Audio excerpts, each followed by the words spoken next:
inson qachon xayru sadaqa ehson so'rash mumkin? Ya ularga unutorish, unga xayr bermaslik kerak narsa. O'zi nima bo'lib, o'zini faqirlikka o'zi olib boradi.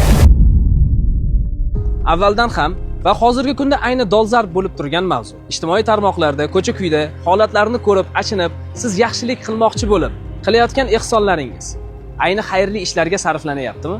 Yoki kimlarning shaxsiy manfaatlari yo'lida xizmat qilmoqdami? Siz qilayotgan ehsonlaringiz haqiqiy egalariga yetib borishi uchun qanday oilalarga, qanday holatda va qayerga ehson qilish kerakligi haqida bugun Vaqf xayriya jamoat fondi yoritib beramiz. Ehsonni o'sha kerakli insonlarga berish kerak. Mana o'zidan qolgan kambag'al bechoralarga berish kerak. Sog'lom odamga shart emas berish. Ehsonga kasallan odamlar bor, больницада yotibdi, dorisiga puli yo'q, yeyishga ovqatga puli yo'q odamlar bor. Shunaqalarga ehson qilish kerak.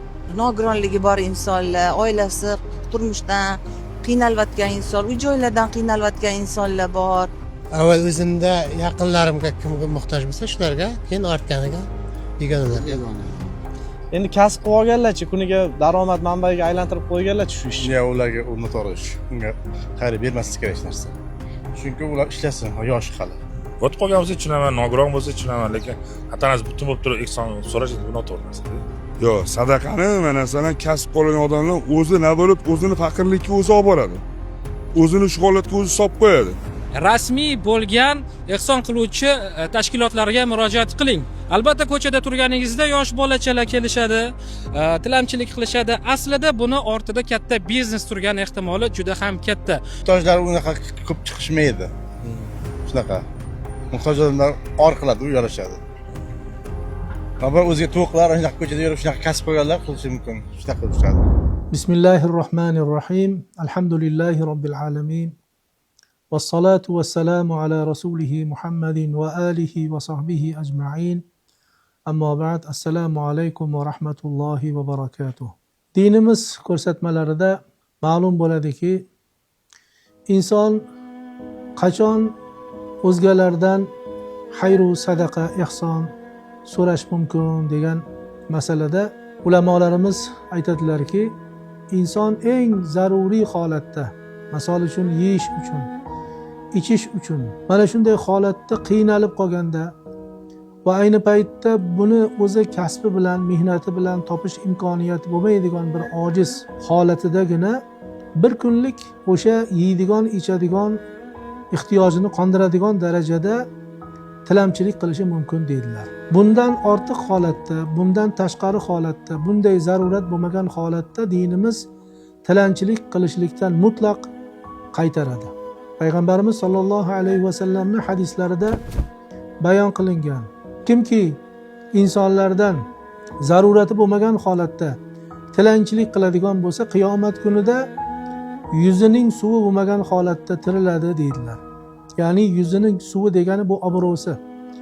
Obro'si bo'lmagan holatda, odamlarning orasida bir xor, juda ham notavon holatda tiriladi dedilar. Nima uchun? Sababi inson tilanchilik qilishligi bilan o'zini bu dunyoda obro'sini to'kkan bo'ladi.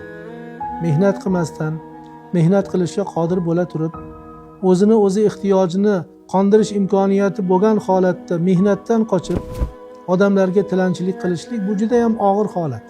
Keyingi vaqtlarda tez-tez ko'zimizga ko'rinib qolayotgan, ayniqsa ijtimoiy tarmoqlarda ko'p tarqayotgan voqeaki, odamlar o'zlari ko'rinishidan, hattoki yoshidan qarasangiz juda ham bir ishga, biror bir kasb bilan mashg'ul bo'lishlikka layoqati borligi ko'rinib turibdi. Lekin o'zini juda ham bir bechora hol ko'rsatgan holatda ijtimoiy tarmoqqa murojaat qiladi. Keng jamoatchilikka o'zini bechora hol ko'rsatib, qaysidir jihatdan o'shalardan bir yordam so'raydi.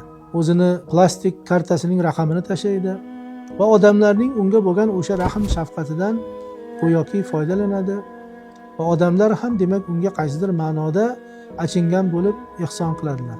Inson har bir qilayotgan xatti harakatini demak oqilona tarzda o'zi birinchi navbatda nazorat qilgan holatda amalga oshirish kerak. Qaysiki ehson qiluvchilar ham agar bu ehson so'rayotgan odamni so'rayotgan narsasi shunchaki bir kundalik ozuqa uchun emas, balki bir katta mablag' talab qiladigan ish yoki bir davolanish uchun yoki qandaydir bir uy joylarga ega bo'lish uchun, ya'ni ko'chada qoldim, uyim yo'q, joyim yo'q, yordam beringlar degan ma'noda bo'lsa, albatta uni o'rganish kerak. Uni borib holatini haqiqatdan ham shundaymi, yo'qmi, uni bilish kerak.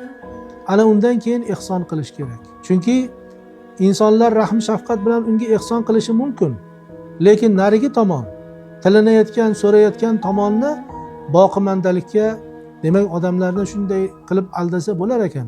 Mana shu yo'l bilan yengil-yelpi hayot kechirsa bo'lar ekan. Mehnat qilmasdan ham mana shunday daromad topish mumkin bo'lar ekan deydigan fikrni paydo qilib qo'yadi va natijada jamiyatda bunday fikrlovchilar ko'payadi. Jamiyatda ishyoqmaslar, tamballar, boshqalarning hisobiga kun ko'rishga o'rganganlarning sonini ko'payishligiga bular xizmat qilib qo'yishadi.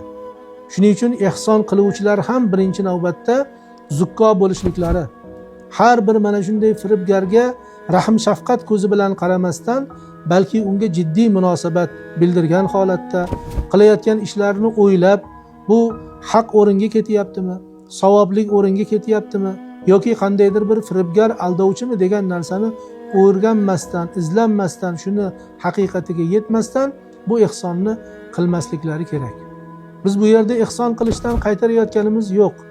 Balki jamiyatda mana shunday odamlarning hisobiga mehnatsiz daromad topadigan kishilarning ko'payib ketishligini oldini olish uchun bu gaplarni aytyapmiz. Alloh taolo barchamizga o'zi tavfiq bersin. Alloh taolo halol yo'l bilan, halol kasb bilan umr guzaronlik qilishlikni barchamizga nasib va ro'za aylasin.